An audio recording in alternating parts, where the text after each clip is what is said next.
মহারাজ আবুল সরকার, ওনার নামের আগে এই মহারাজ কিসের বা কেন এই মহারাজটা ওনার নামের আগে আসলো, এই বিষয়টা দয়ালদের কাছে আমার একটু জানার আকাঙ্ক্ষা রইল। তো সবাইকে ধন্যবাদ। আমি মহারাজ কেন না, ও আরে মহারাজ হলো আমি সিরাতে না গাই দিয়ে, এই জন্য মহারাজ।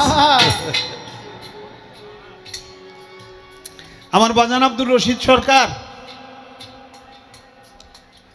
2007-এ মিরপুর গেছে, যাই সেরকম আবুল আমার সাথে তোমার সফরজন লাগবে। আলহামদুলিল্লাহ সফরে যাবো আপনার সাথে, আমার ভাগ্য ভালো, আমি যাবো। তো বাজান কোথায় যাবো তা কি জানতে পারি?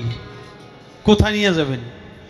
আমি যে এনে যাই হে এনে যাইবে। আমি হ বাবা, আপনি জেনে যাবেন উনি যাবো, কিন্তু এই জায়গাটা কোথায় এটা তো জানি না, কয়দিনের জন্য যাবো এটা জানি না। কয় যে মক্কা মদিনা রসুলের রওজা জিয়ারতে যাবো। আমি ভক্তি দিয়ে সাথে সাথে পায়ে পড়ে গেছি যে আমি তো কোনোদিন আশাই করি নাই এত দূর যাব, নবীর রওজা জিয়ারতে যাব। আমার বাজান সেখানে নিয়ে যায়, যে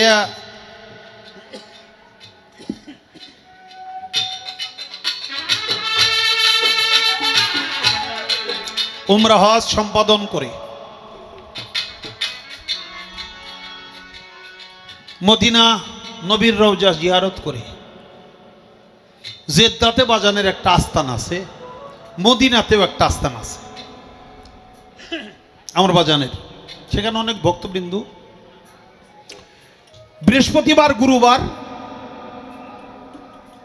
এই জেদ্দা আস্তানায় বসে বলল আমি তোমাদের তরিকতের নাম রাখবো। আমরা অনেক মানুষ সবাই চুপ, নাম রাখলো যে সুরুজ মোল্লা, তোমার নাম হলো আজ থেকে খাদেম।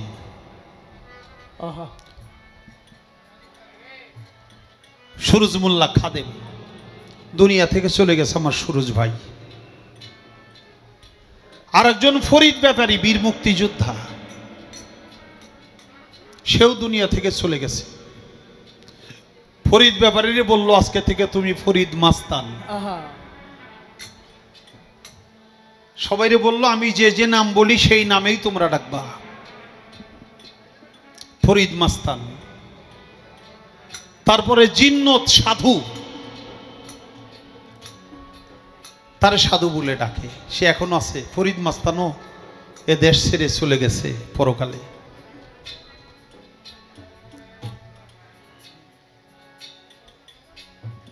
ওবায়দুল, তার নাম দিছে ওবায়দুল সাইজি, তারে সাইজি বলেই ডাকে। একটা মেয়ে আসিল, তার নাম হলো উর্মি। কয় তোমার নাম আজ থেকে উর্মি চিশতি। আরো অনেকগুলি যেগুলি মনে আছে সেটি বললাম, আরো অনেকগুলি ভক্তদের নাম আমার সবার নাম মনে নাই। অবশেষে বলল এবার আমি আমার আবুলের নাম রাখবো, আর তোমাদেরকে ওসিয়ত করব তোমরা আবুলকে কখনো আবুল বলে ডাকিও না, আবুল ভাই বলে ডাইকো না। ওর নাম দিলাম আজ থেকে মহারাজ, তোমরা ওকে সবাই মহারাজ ভাই বলে ডাকবে। আর একটা ওসিয়ত হলো আবুলকে কখনো সালাম দিও না,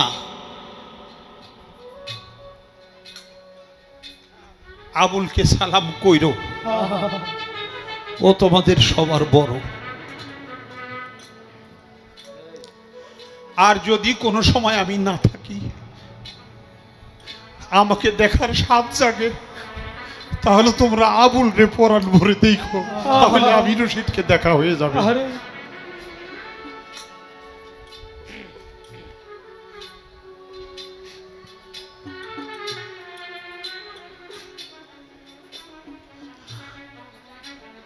আমার বাজান সেখান থেকে বলল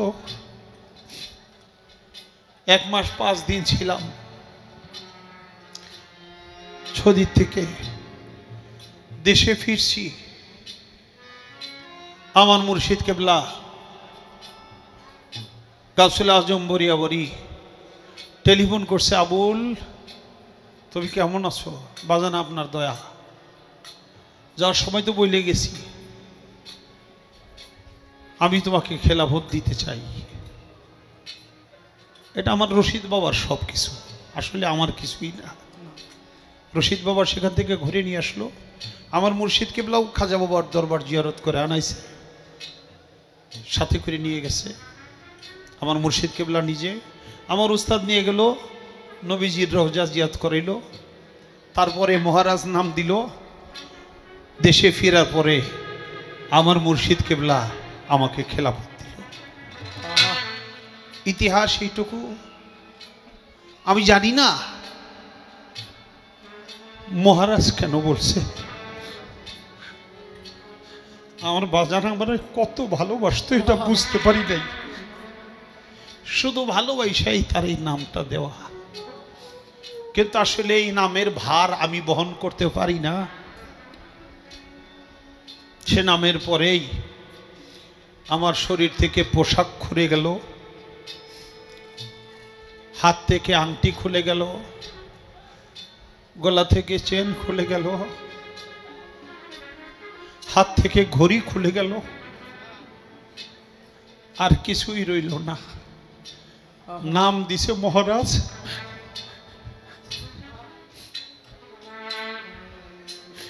আসলে আমার বানাই গেছে পথের কাঙ্গাল, পথের ফকির।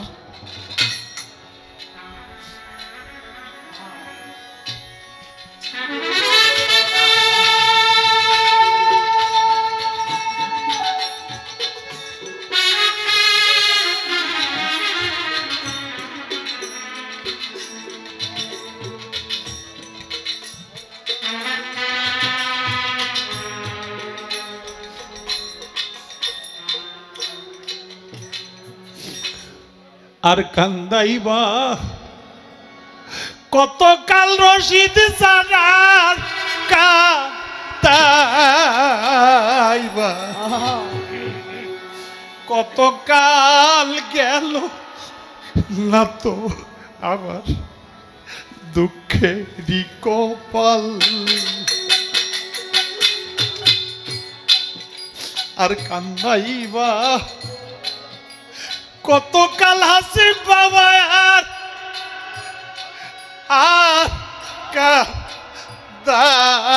কাঁদাইবা কতকাল গেল না তো আমার দুঃখেরই কপাল। খালা পাগলি গেল না তো দুঃখে রিকপাল। কান্দাইবা কতকাল কান্দাইবা কতকাল দুঃখের কপাল,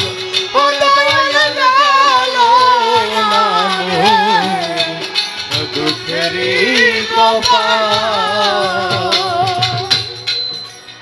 হাউস কইরা গর্ব দিলাম, থাকবো সুখে চিরকাল।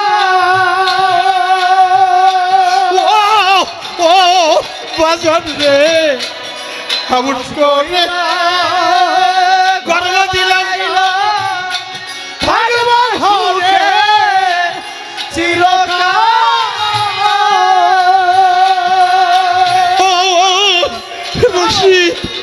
বাজার হাউস করে আমি গর্ব দিলাম, থাকবো সুখে চিরকাল। বাজার রে হটা এক জোরা শিয়া, বাজার হটা এক ঝরা শিয়া, দিনে হঠাৎ এক জোর শিয়া উড়াই দিল ঘরের চাল বাজার আমার উড়াই দিল ঘরের চাল গেল না রে দুঃখেরই কপাল আর কান্দাইবা কতকালে দয়ালার কান্দাইবা কতকাল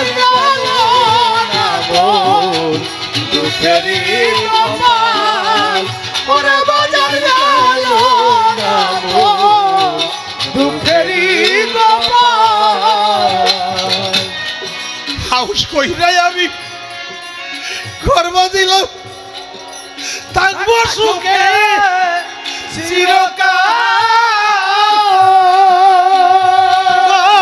ও দরদি হাউস করে ঘর বানাইলাম থাকবা ঘরে চিরকাল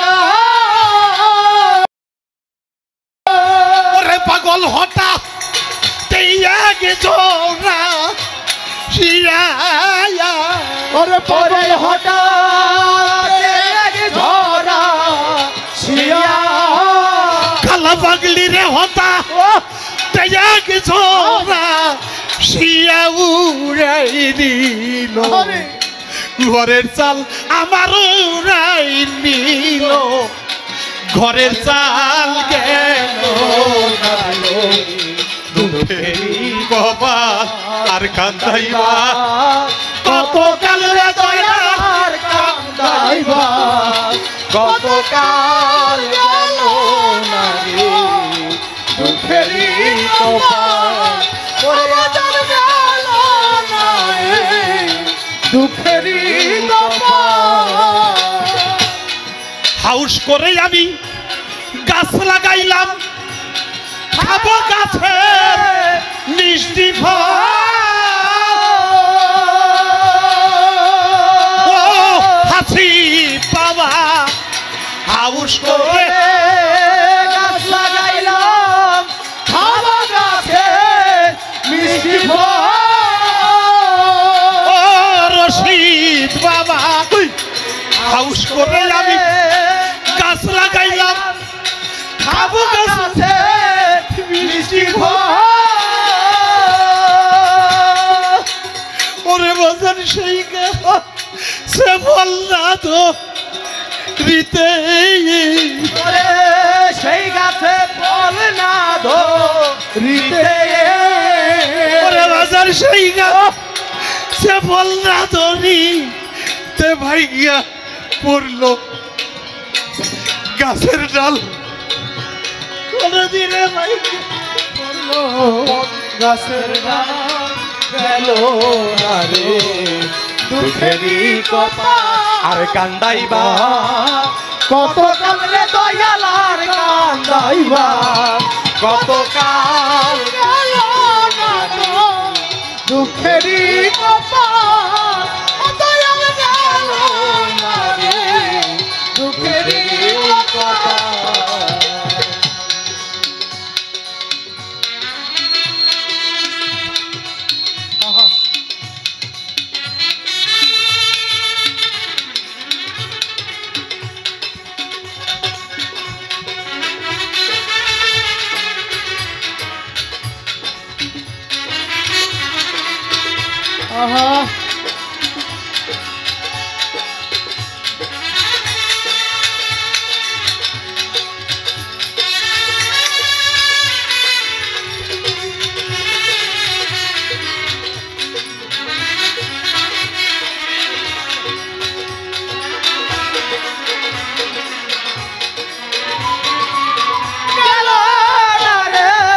দুঃখেরই কপাল ও দয়াল গেল রে দুঃখেরই কপাল ওরে বাজার গেল রে দুঃখেরই কপাল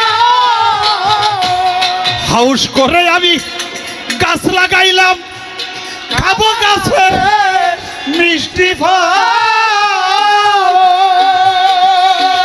ওই আমার খালা পাগলি হাউস করে গাছ লাগাইলাম খাওয়া গাছ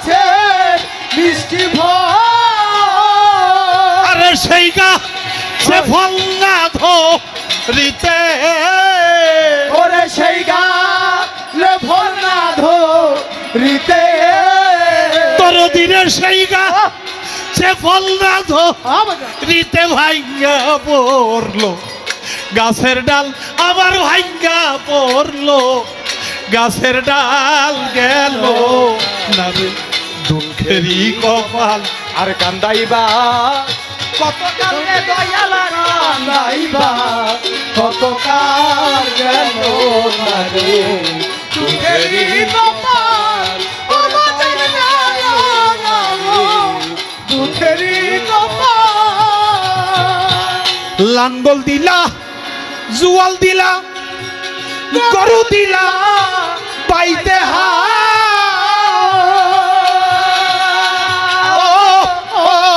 বাজার লাঙ্গল দিলা জুয়াল দিলা গরু দিলা বাইতে আমার রশিদ বাবা লাঙ্গল দিলা জুয়াল দিলা তুমি গরু দিলা পাইতে ওরে আমি পতিত জমি চাষ করিয়া ওরে আমি প্রতি জমি চাষ করিয়া বাজার আমি পতিত জমি চাষ করিয়া লাঙ্গল থাকতেই গেল ফাল আমার লাঙ্গল থাকতেই গেল ফাল গেল না রে দুঃখেরই কপাল আর কান্দাইবা কত কালে দয়ালা কান্দাইবা কত কাল গেল না গো দুঃখেরই কপাল আমাদের গেল না গো দুঃখেরই কপাল আর কান্দাইবা কতকাল আসিফ বাবা রশিদ বাবা কালা পাগলি রে আর কান্দাইবা কতকাল গেল না রে দুঃখেরই কপাল বাজান আমার গেল না রে দুঃখেরই কপাল